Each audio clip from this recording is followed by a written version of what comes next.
You may be aware that some of our choristers were in London yesterday at St. Paul's Cathedral. I only discovered that this morning. They were singing and getting awards for their choristership, which is very good. Some of our young girls. And just think about St. Paul's. If you thought of iconic buildings in London, St. Paul's would probably be the big one, I suspect. It has, you might think of the Natural History Museum with its great facade where Paddington was rescued, if you remember. You might think of the Shard, where one member of our family was giving a marriage proposal at the Shard. She said yes. Before the guy jumped off. No, but St. Paul's is the big one. St. Paul's is the one that rose like a phoenix almost, above the fire of the Blitz in the Second World War. It was probably a miracle that St. Paul's survived. The iconic statement of national identity, of our Christian heritage, and our determination to fight against all odds.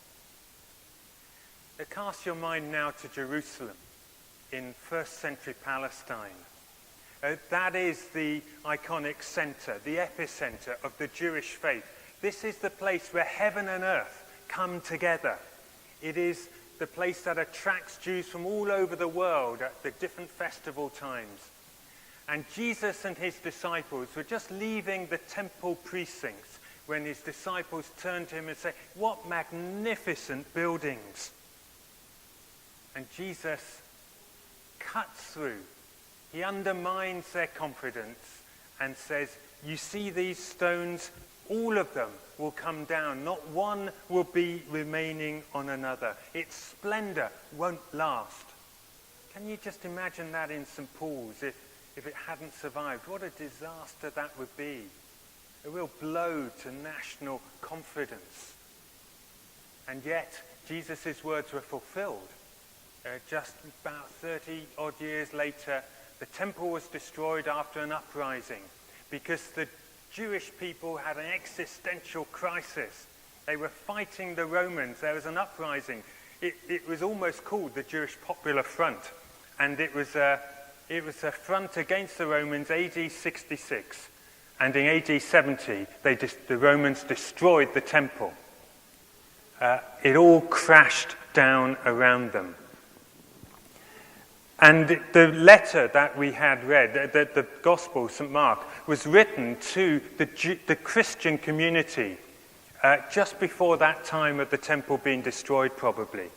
And they had other threats. They were following Jesus as the great king, not the emperor. And yet the Roman Empire had established emperor worship. So you can imagine that following Jesus as the way, the truth, and the life was quite a problem and provoked opposition and persecution.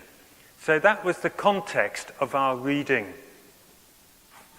Go forward to 21st century Marlow, the United Kingdom. We've heard the analogy of Brexit already, and you can see it. It seems ironic that last week we were commemorating the sacrifice and the suffering of those who served in wars and have suffered as a result of wars, particularly the two world wars and the centenary of the armistice in 1918. Now, those wars really undermined the international order, the social order, the international system, and if they weren't destroyed, they were very much shaken. And yet this week, having had the great sense of pride and respect for what has been, we have rumour after rumour for deal or no deal in Brexit. And it's very difficult to understand what is happening. Just like the disciples had so many questions. When will this happen? What will it mean for us? How do we relate in this situation? So for us today, as almost an existential thing, because underneath the Brexit of politics and economics come some very deep questions about what do we stand for as a United Kingdom? How should we relate to our neighbours? What is it in our heritage that we most cherish and want to keep? And for Christians in this setting, it gets even more difficult because our two local members of Parliament for Marlow and for High Wycombe have very different views on Brexit, and yet are strong Christian believers. So it is very difficult. And what about also for those choristers again, who went to St. Paul's yesterday, just representing the young Christians of this community in All Saints and Marlow? What's it like for them as Christians in a society that is increasingly secular, let alone pluralist with different faiths? How can they keep their integrity following Jesus as the great King and be distinctive amongst their peers and as they grow up to be adults? It's very difficult. So let's listen to what Jesus said and how he responded to the disciples, and therefore what we can learn from that. Well, I'd encourage you to read the whole chapter. We had the first 8 verses, and it goes on for longer, and it's very dramatic. Jesus, in essence, Jesus, as so often he does, he expands their horizon whilst at the same time focusing their vision on him. That's what Jesus does. He gives us a much bigger perspective, but he's right at the heart of it. So in the midst of all this turmoil and turbulence and uncertainty, Jesus is the King. He is the one whom we can trust forever. And he says there will be wars, there'll be natural disasters, famines, persecution of Christians. These are birth pangs. These are the birth pangs of creation. But first, the gospel must be preached to all nations, and you should be on your guard. Brother will betray brother, you'll be brought to trial for your faith, and this, of course, happened in first century Palestine and in the Roman Empire. But do not worry, for the Holy Spirit, that's the breath of God inside Christians, will give you the words to speak. And then the Son of Man, that's an Old Testament reference to the Messiah, the Son of Man will come in power and glory, as we've been singing just now. And in stark contrast to an era of fake news and media manipulation, he concludes by reinforcing his authority, saying, "Heaven and earth will pass away, but not my words." So can you see this bigger perspective that Jesus is offering? Turbulence is inevitable, but at the center of it still stands Jesus, who has primacy over creation. Kingdoms may come and go, but his kingdom lasts forever. He is the central figure to whom all creation will have to bow the knee.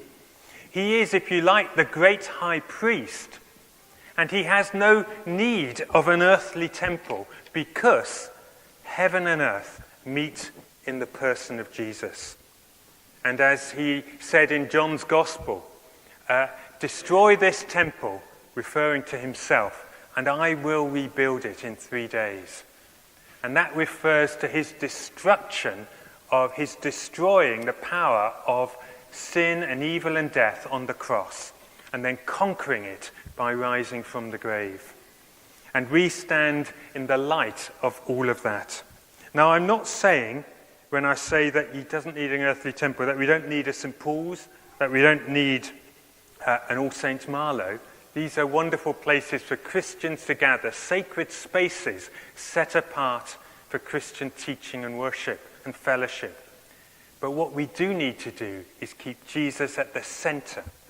And it's not just national turmoil, it's not just church difficulties, and further overseas you hear of Asia Bibi and others having persecution, countries like Pakistan. There may be physical persecution too. It's not just national, it's not just church, it may be personal for you. I don't know your situations, your relationships, your health, your work environment, what position you are in. But in that turmoil, let us focus our eyes on Jesus, the great high priest, the temple embodied in him where heaven and earth come together. And we live in those days before he comes again. We don't know when that's going to be. We're not told to concentrate on that. We're told to concentrate on him, because he is truth. He is the way, he is the life. And I just really to finish, I want to, we will live in the midst of evil and suffering today. Even last week, Prince William talked about cyberbullying. You may have seen that. And the need for social media companies to balance their profits with the need to keep their values. We live in very difficult times. Relationships still fail.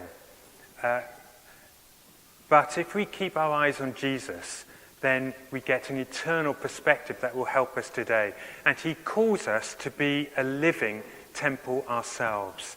He is the cornerstone. He's the foundation. If we build on him, then together we are a living temple, singing out his praise to our community. So I encourage you, whatever your circumstances, trust in him and know his Holy Spirit like the mortar that builds that temple. The Holy Spirit who helps us day by day, wherever we say, whatever we do, to be Christians. And if some of that is difficult for you, then I encourage you perhaps to turn to another Christian at the end of this service, or speak to someone and just ask them to pray for you, whatever your situations, because God will never let us down.